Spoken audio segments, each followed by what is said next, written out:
দেশের দারিদ্র্য হার যুক্তরাষ্ট্রের নিচে নামানোর প্রত্যয় প্রধানমন্ত্রীর, পড়াশোনা বাদ দিয়ে কোটা বিরোধী আন্দোলনের সমালোচনা। বাংলা ব্লকেড কর্মসূচিতে অচল ঢাকা, এক দফা দাবিতে কাল শাহবাগ থেকে ফার্মগেট সড়ক অবরোধের ঘোষণা। বগুড়ায় রথযাত্রায় বিদ্যুৎ স্পর্শে 6 জন নিহত, আহত অর্ধশতাধিক, কয়েকজনের অবস্থা গুরুতর হওয়ায় মৃতের সংখ্যা বাড়ার আশঙ্কা। এবং বিএনপির 4 মহানগর কমিটি ঘোষণা, যুবদলের কমিটি আসতে পারে যে কোনো দিন, ত্যাগী ও পরীক্ষিতদের মূল্যায়ন চায় তৃণমূল।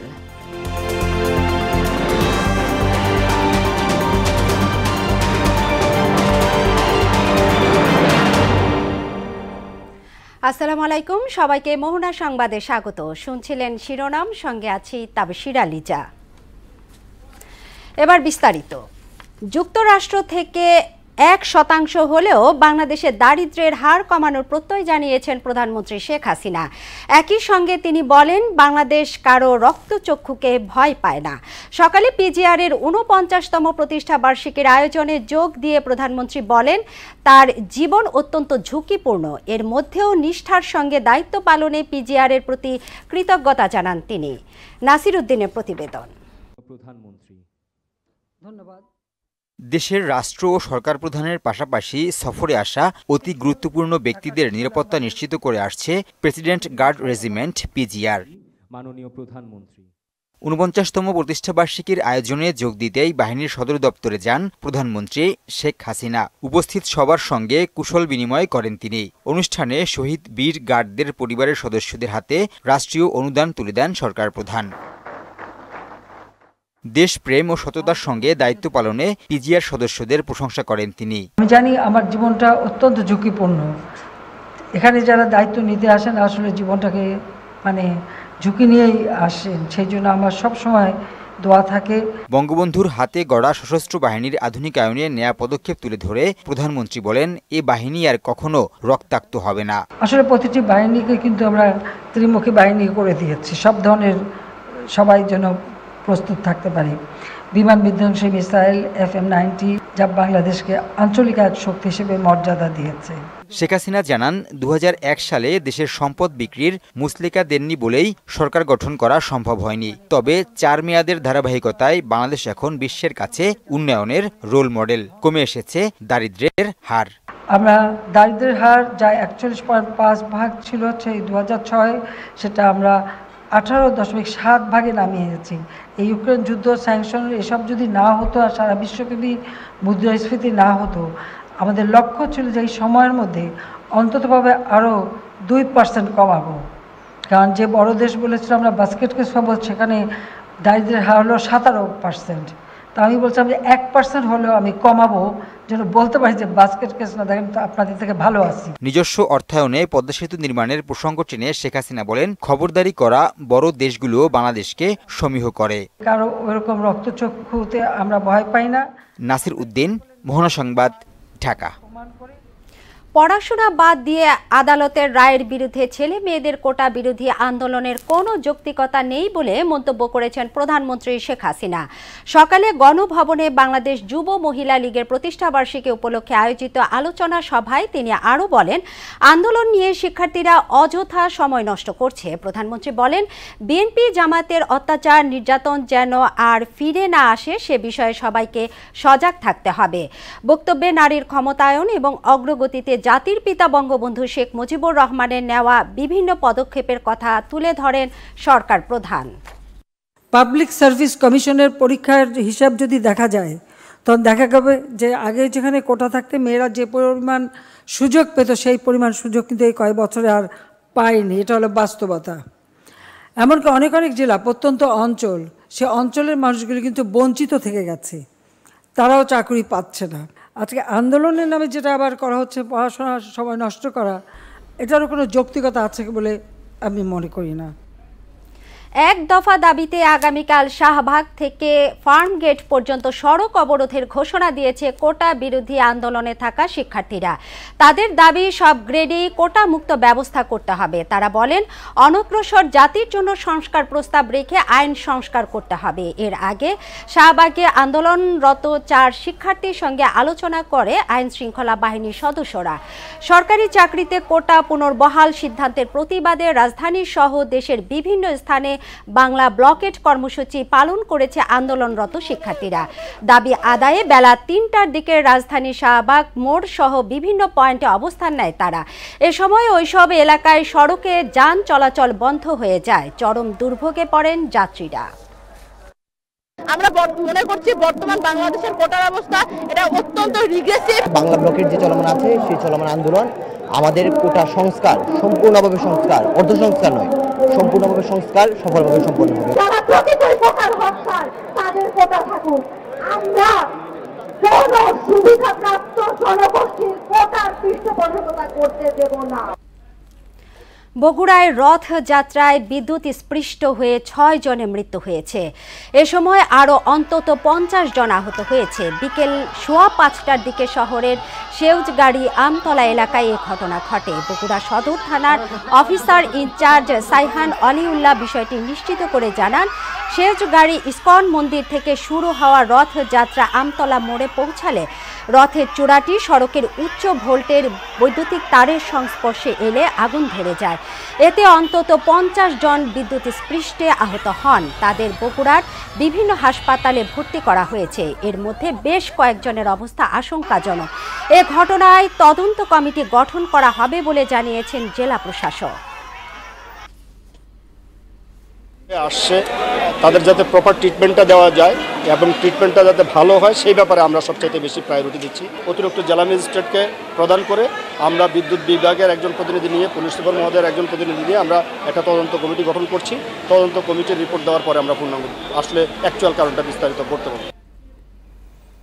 দর্শক, এই নিয়ে আরও জানাতে বগুড়ার জিয়াউর রহমান মেডিকেল কলেজ হাসপাতাল থেকে সরাসরি যোগ দিচ্ছেন সহকর্মী আতিক রহমান। আতিক, এ দুর্ঘটনায় হতাহতের সবশেষ খবর আমাদের জানাবেন।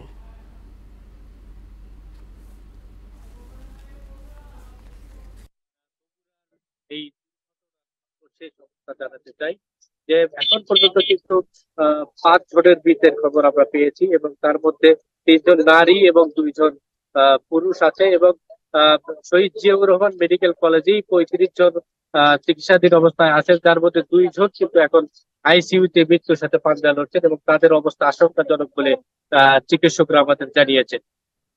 আরেকটি বিষয়, যে ঘটনার সূত্রপাত যেভাবে হয়েছে আমরা জানতে পেরেছি যে বিকেল 5টার দিকে বগুড়ার সেউজগাড়ি ইস্কন মন্দির থেকে একটি হিন্দুদের ধর্মীয় উৎসব রথযাত্রার যাত্রা শুরু হয় এবং প্রতিমধ্যে 5:15টার দিকে রথের যে চূড়াটি আছে, এই চূড়া স্টিলের হয়, সেটা বৈদ্যুতিক যে মেইন লাইনের তার সেটার সাথে সংস্পর্শে এসে কিন্তু আগুন ধরে যায় এবং তারপরই হতাহতের ঘটনাটি ঘটে। আমি বিভিন্ন প্রত্যক্ষদর্শী এবং হিন্দু সম্প্রদায়ের অনেকের সাথে কথা বলেছি। তারা যেমনটি অভিযোগ করেছেন যে রথ সাধারণত চলে সোজা পথে, কিন্তু আজকের যে রথ যাত্রাটা হয়েছে সেটা কিন্তু চলাচলের উল্টো দিক দিয়ে কিন্তু এই রথযাত্রাটি শুরু হয়েছিল। এখানে নিরাপত্তার কোনো ঘাটতি আছে কিনা কিংবা ব্যবস্থাপনা কোনো অবহেলা আছে কিনা, এটা নিয়ে আমরা জেলা প্রশাসকের সাথে কথা বলেছি। তিনি যেমনটি জানিয়েছেন যে নিরাপত্তার তারা পর্যাপ্ত নিরাপত্তা ব্যবস্থা দিয়েছেন এবং তারা কিন্তু রথটি উদ্বোধন করেছেন। জেলা প্রশাসক, সংসদ সদস্য, পুলিশ সুপার সবাই কিন্তু উপস্থিত ছিলেন। তারা যাওয়ার পরপরই কিন্তু এই দুর্ঘটনাটি ঘটে। জেলা প্রশাসক যেমনটি আমাদের জানিয়েছেন যে তারপরেও অতিরিক্ত জেলা ম্যাজিস্ট্রেটকে প্রধান করে তারা একটি তদন্ত কমিটি গঠন করে দিয়েছেন এবং তারপরেই কিন্তু আসল কারণ বলা যাবে। সর্বশেষ যেটা হাসপাতালে যারা চিকিৎসাধীন আছে তাদের মধ্যেও কিন্তু কয়েকজনের অবস্থা গুরুতর এবং তারাও মৃত্যুর সাথে পাঞ্জা লড়ছে বলে আমরা জানতে পেরেছি। এতে হতাহতের সংখ্যা বা নিহতের সংখ্যা আরো বাড়তে পারে বলে আমরা জেনেছি। তবে আমি যেটা আপনাদেরকে আরেকটি বিষয় জানাতে চাই যে হিন্দুরা কিন্তু রথযাত্রার বরাবরই আনন্দ উৎসবে মেতে ওঠে, কিন্তু হঠাৎ করেই একটি দুর্ঘটনায় কিন্তু সেটা বিষাদে পরিণত হয়েছিল বগুড়ায় আজকে। আসলে সব মিলিয়ে বলা যায় যে হিন্দু সম্প্রদায়ের মধ্যে এখন শোকের আমেজ বিরাজ করছে এবং হিন্দু সম্প্রদায়েরা অনেকটাই এই মর্মান্তিক দুর্ঘটনায় কিন্তু তারা ভেঙে পড়েছেন। বগুড়া থেকে এই ছিল সর্বশেষ। ধন্যবাদ আদিক আপনাকে। পেনশন স্কিমের প্রজ্ঞাপন বাতিল না হওয়া পর্যন্ত আন্দোলন চালিয়ে যাওয়ার কথা আবারও জানিয়েছেন আন্দোলনরত বিশ্ববিদ্যালয়ের শিক্ষকরা। সকাল থেকেই ঢাকা বিশ্ববিদ্যালয়ের কলা ভবনের সামনে অবস্থান নেন তারা। এই সময় শিক্ষকদের পেনশন স্কিমের নানা নেতিবাচক দিক তুলে ধরেন বক্তারা। ঢাকার রাজশাহী, চট্টগ্রাম, জাহাঙ্গীরনগর, জগন্নাথ, বুয়েট সহ দেশের ৩৯টি বিশ্ববিদ্যালয়ের শিক্ষকরা প্রত্যয় বাতিল সহ ৩ দাবিতে ক্লাস, পরীক্ষা ও প্রশাসনিক কার্যক্রম বর্জন করে আন্দোলন চালিয়ে যাচ্ছেন। আন্দোলনে শরিক হয়েছেন বিশ্ববিদ্যালয়ের কর্মকর্তা কর্মচারীরাও। এটি একটি পেশাদারিত্বের রক্ষার মর্যাদার আন্দোলন, অন্য কোনো আন্দোলনের সাথে আমাদের কোনো সম্পর্ক নেই। আমাদের এই আন্দোলন হচ্ছে পরবর্তী প্রজন্ম এবং উচ্চ শিক্ষাকে সংরক্ষণের এবং সুরক্ষার আন্দোলন। সেই কারণে আমরা 3 দফা দাবিতে আন্দোলন করছি। 4 দিনের সফরে আগামীকাল চীন যাচ্ছেন প্রধানমন্ত্রী শেখ হাসিনা। সফরে 2 দেশের মধ্যে 20টি সমঝোতা স্মারক সই হওয়ার সম্ভাবনা রয়েছে। প্রধানমন্ত্রীর সফর নিয়ে রোববার পররাষ্ট্র মন্ত্রণালয় আয়োজিত সংবাদ সম্মেলনে এ তথ্য জানান পররাষ্ট্রমন্ত্রী ডক্টর হাসান মাহমুদ। পররাষ্ট্রমন্ত্রী জানান, চীনের প্রধানমন্ত্রী লি কিয়াংয়ের আমন্ত্রণে প্রধানমন্ত্রী 8 থেকে 11 জুলাই বেইজিং সফর করবেন। প্রধানমন্ত্রীর সফরে প্রায় 20টির মতো সমঝোতা স্মারক সই হওয়ার সম্ভাবনা রয়েছে। প্রধানমন্ত্রীর সফরে কিছু প্রকল্প ঘোষণা করা হবে। বিদেশের সরকার প্রধানের উপস্থিতিতে 20টির মতো সমঝোতা স্মারক স্বাক্ষরিত। ষষ্ঠ নবম বাংলাদেশ চায়না ফ্রেন্ডশিপ ব্রিজ নির্মাণ, বাংলাদেশ হতে কৃষি পণ্য রপ্তানি, দুর্যোগ ব্যবস্থাপনা, পিপল টু পিপল কানেক্টিভিটি প্রভৃতি বিষয়ে সমঝোতা স্মারক স্বাক্ষরের কথা রয়েছে। মাননীয় প্রধানমন্ত্রীর সম্মানে আয়োজিত ব্যাংকুয়েটের মাধ্যমে গ্রেট হলে উল্লিখিত সাক্ষাতের আনুষ্ঠানিকতা সম্পন্ন হবে। ভারতের সেবাদাস হিসেবে কাজ করছে আওয়ামী লীগ সরকার। দেশটির সাথে যে চুক্তি করেছে তা দেশের জন্য মঙ্গলজনক নয়। দুপুরে রাজধানীর মগবাজারে লিবারেল ডেমোক্রেটিক পার্টি এলডিপি কার্যালয়ে সংবাদ সম্মেলনে এই মন্তব্য করেন দলটির প্রেসিডেন্ট অবসরপ্রাপ্ত কর্নেল অলি আহমদ। তিনি আরও বলেন, যেন তেনভাবে আওয়ামী লীগ ক্ষমতায় টিকে থাকতে চায়। সব প্রতিষ্ঠান দলীয়করণ করেছে সরকার। রেল চলাচলের পরিকল্পনা দেশের মানুষ মেনে নেবে না বলেও জানান অলি আহমদ। বাংলাদেশ আওয়ামী লীগ ভারতের সেবাদাস হিসেবে কাজ করে আসছে, যা জাতি হিসেবে আমাদের জন্য অপমানজনক। এই অবৈধ সরকারের কোনো এমইউ স্বাক্ষর করার সাংবিধানিক অধিকার নাই, কারণ তারা জনগণের দ্বারা নির্বাচিত প্রতিনিধি নয়। ভারত অবৈধভাবে আওয়ামী লীগকে ক্ষমতায় টিকে রাখার জন্য এবং বাংলাদেশের সমস্ত সম্পদ লুণ্ঠন করার জন্য এই আওয়ামী লীগকে ক্ষমতায় রেখেছে। ঢাকা মহানগর উত্তর ও দক্ষিণ, চট্টগ্রাম এবং বরিশাল মহানগর বিএনপির আংশিক আহ্বায়ক কমিটি গঠন করা হয়েছে। দলের সিনিয়র যুগ্ম মহাসচিব রুহুল কবির রিজভী স্বাক্ষরিত এক সংবাদ বিজ্ঞপ্তিতে বলা হয়, যুব দলের সাবেক সভাপতি সাইফুল আলম নীরবকে আহ্বায়ক এবং বিএনপির ক্রীড়া বিষয়ক সম্পাদক ফুটবলার আমিনুল হককে সদস্য সচিব করে দলের ঢাকা মহানগর উত্তরের 2 সদস্যের আংশিক আহ্বায়ক কমিটি গঠন করা হয়েছে। আর রফিকুল আলম মজনুকে আহ্বায়ক এবং সাবেক যুগ্ম আহ্বায়ক তানভীর আহমেদ রবিনকে সদস্য সচিব করে ঢাকা মহানগর দক্ষিণ বিএনপির 2 সদস্যের আংশিক আহ্বায়ক কমিটি গঠন করা হলো। এদিকে যে কোনো দিন ঘোষণা করা হতে পারে ঢাকা মহানগর উত্তর দক্ষিণ সহ যুব দলের পূর্ণাঙ্গ কেন্দ্রীয় কমিটি। এক্ষেত্রে পদ প্রত্যাশীরা দলে সভা সমাবেশ বড় বড় বহর নিয়ে তাদের শক্তি জানান দিচ্ছেন। তবে বিএনপি নেতারা জানান, যারা দলের দুর্দিনে পাশে ছিলেন এমন নেতৃত্বকেই বাছাই করছে দলের হাইকমান্ড। দ্রুততম সময়ের মধ্যে দলের বিলুপ্ত কমিটিগুলো গঠন করা হবে বলেও জানান তারা। আরও জানাচ্ছেন হুমায়ুন কবির। গেল 13 জুন মধ্যরাতে যুবদলের কেন্দ্রীয় কমিটি বিলুপ্ত ঘোষণা করে বিএনপি। প্রায় 23 দিন অতিবাহিত হলেও এখনো পর্যন্ত কোনো বিলুপ্ত কমিটি গঠন করা হয়নি। তবে নিরাসন্নি যুবদলের পদপ্রত্যাশীরা সরকার বিরোধী আন্দোলন জোরদার করতে দলের হাইকমান্ড ত্যাগী নির্যাতিতদের মূল্যায়ন করবেন বলে আশা জানান তারা। আন্দোলন সংক্রান্তে গতিশীল করতে পারবেন, ওই ধরনের বিগত দিনে করেছেন, ভবিষ্যতে করবেন, আমরা এই ব্যাপারে আশা করি। প্রিয়নেতা জনাব তারেক রহমানকে বাংলাদেশে ফিরিয়ে এনে আবার ওই জনগণের রাষ্ট্রকে জনগণের হাতে তুলে দিতে পারবে এরকম একটি সফল আন্দোলন পরিচালনা করার সক্ষমতা যাদের আছে তাদেরকে আগামী দিনে যুবদলের নেতৃত্বে বিবেচনা করা উচিত। যুবদলের গুরুত্বপূর্ণ পদে পদায়ন করা হলে দলের জন্য সর্বোচ্চ ত্যাগ স্বীকারে প্রস্তুত রয়েছেন বলেও জানান পদপ্রত্যাশীরা। রাজপথে থেকে যদি বেড়ে ওঠা কোনো কর্মীদের গুরুত্বপূর্ণ পদে যদি পদায়ন করা হয়, তবে আমি মনে করি যে তৃণমূল বা উচ্ছ্বসিত হয়, আন্দোলনের গতিশীলতা আরো বেড়ে যায়। দেশটাকে যে লুটপাট করছে তার বিরুদ্ধে প্রতিরোধ গড়ে তোলার প্রয়োজনে যে কোনো ধরনের ত্যাগ তিতিক্ষা বরণ করে নেওয়ার মানসিকতা আমাদের রয়েছে এবং আমাদের অতীত কর্মকাণ্ড সেটাই প্রমাণ করে। সাংগঠনিকভাবে দক্ষ দলের ত্যাগী ও নির্যাতিত নেতাদের মূল্যায়নের আশ্বাস দেন বিএনপি নেতারা। অবশ্যই পরীক্ষিত নেতৃত্ব আসা উচিত। দল সার্বিক দিক বিবেচনা করে আমাদের প্রিয় অভিভাবক দেশনায়ক তারেক রহমান সকল দিক বিবেচনা করে ইনশাল্লাহ সিদ্ধান্ত দিবে। সবকিছু বিবেচনা করা হবে এবং বিগত সময়ে সাংগঠনিক কর্মকাণ্ড এবং আন্দোলন সংগ্রামের অংশগ্রহণ দুটোকে বিবেচনা করেই করবে কি করবে, নতুন কমিটি দেওয়া হবে। যে কোনো সময় যুবদলের কমিটি ঘোষণা করা হবে বলেও জানান তারা। খুব শীঘ্রই দেওয়া হবে, দল চালাতে গেলে তো কমিটি দরকার। হুমায়ুন কবির, মোহনা সংবাদ, ঢাকা। সংবাদের এ পর্যায়ে নিচ্ছে একটা বিরতি, ফিরছি যখন আরো থাকছে।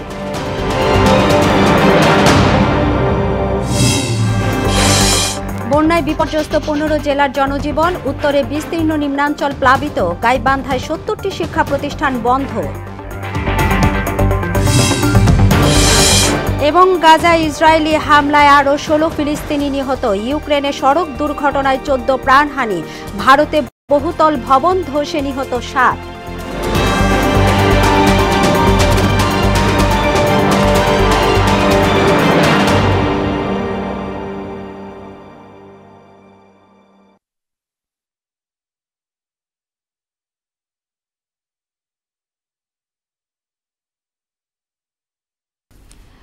উজানের ঢল আর ভারী বৃষ্টিতে সৃষ্ট বন্যায় বিপর্যস্ত হয়ে পড়েছে উত্তর পশ্চিমাঞ্চলের 15টি জেলার মানুষের জনজীবন। গাইবান্ধায় ব্রহ্মপুত্র, যমুনা ও ঘাঘট নদীর পানি বেড়ে নিচু এলাকা তলিয়ে গেছে। পানিবন্দী হয়ে পড়েছে কয়েক হাজার মানুষ। সিরাজগঞ্জে যমুনার নদীর পানি বিপদসীমা অতিক্রম করেছে। এতে সদর উপজেলা, কাজীপুর, বেলকুচি ও শাহজাদপুরের মানুষ পানিবন্দী দিন কাটাচ্ছে। ব্রহ্মপুত্র নদের পানি বেড়ে শেরপুরে কয়েকটি স্থানে ভাঙন দেখা দিয়েছে। আর তিস্তা নদীর পানি বেড়ে লালমনিরহাটের চরাঞ্চলে পানিবন্দী হয়ে পড়েছে অন্তত 20,000 পরিবার।